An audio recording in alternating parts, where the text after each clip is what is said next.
Training alone won't enable change. Maybe you've experienced this in your own organization. You spend significant time and money training people, only to have them revert to old patterns or create workarounds so that they can work in familiar ways. Behaviors don't change, the system doesn't shift, and you're left wondering why the investment didn't deliver.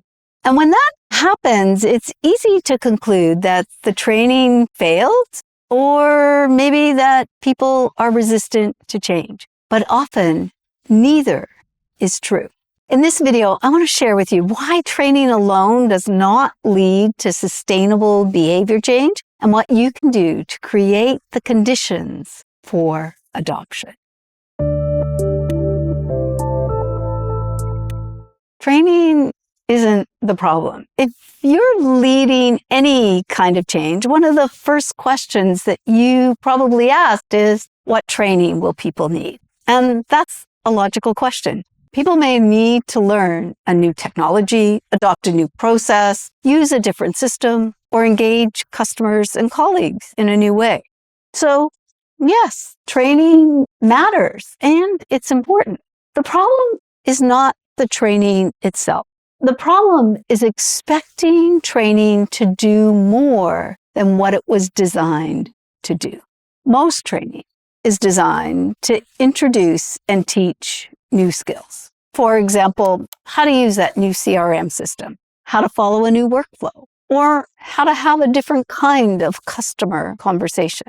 But teaching a skill is not the same as embedding a behavior. And when you treat training as the outcome rather than one step in the adoption process, you can overestimate what your training program can accomplish. It's a bit like teaching someone the mechanics of running a marathon and then expecting them to complete one without preparation, practice, coaching, or support. Training is not the end of the change journey. It's one phase in the middle of the adoption process. And that doesn't mean you abandon the idea of just-in-time training. In fact, people should learn new skills as close as possible to the moment they will use them. But it does mean there's important work to do before they go to training and after the training is completed. Before training, people need to be prepared to learn. That includes addressing the uncertainty, learning anxiety, discomfort, and the assumptions people hold about the current way of working. After training, people need support, reinforcement, practice, and systems that make the new behavior easier to sustain. Without that pre- and post-training work, training becomes an event, and events rarely create sustained change. Learning a new skill doesn't mean people will automatically use it.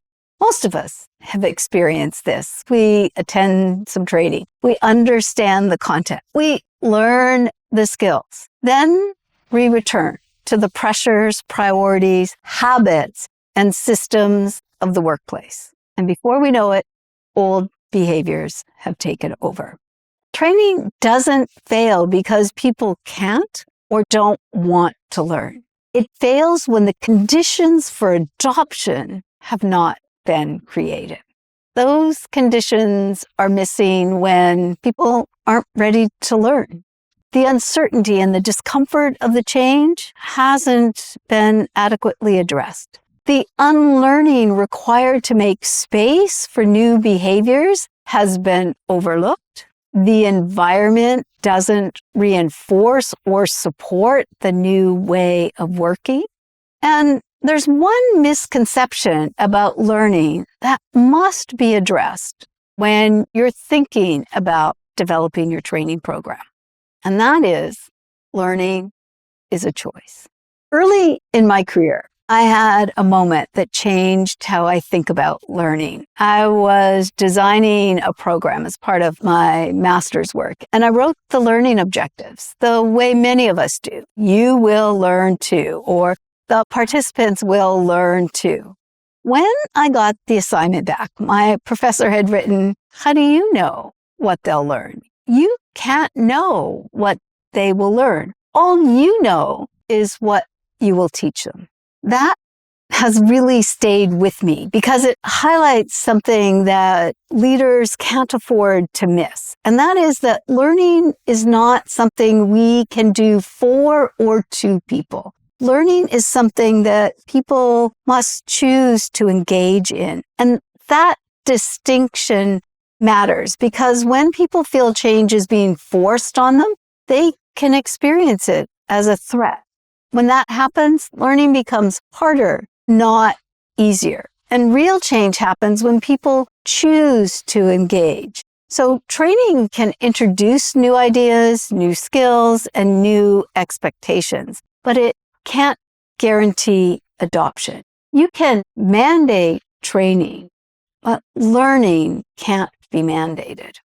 Another part of the adoption process that is needed before training and needs to be considered when you're developing your training program is unlearning. For new behaviors to stick, people must let go of old patterns, routines, assumptions about the way things are done. And as adult learners, we don't start with a blank slate. We already have established habits, mental models, muscle memory, and routines that have been reinforced over time. That's why learning something new, especially when it's something that we already do, but we need people to do it differently, can be so difficult. It's not just about adding new knowledge. We need to create that space in a brain that's already fully developed. For example, asking a leader to have more coaching-based conversations is not only about teaching them how to ask better questions. It also requires them to unlearn the habit of quickly problem-solving, directing, or giving advice.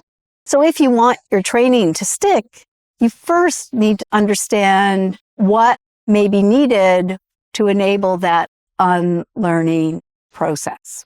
And then provide the space, the tools, and the support to overwrite old patterns with the new activities that are needed to support and enable the new environment.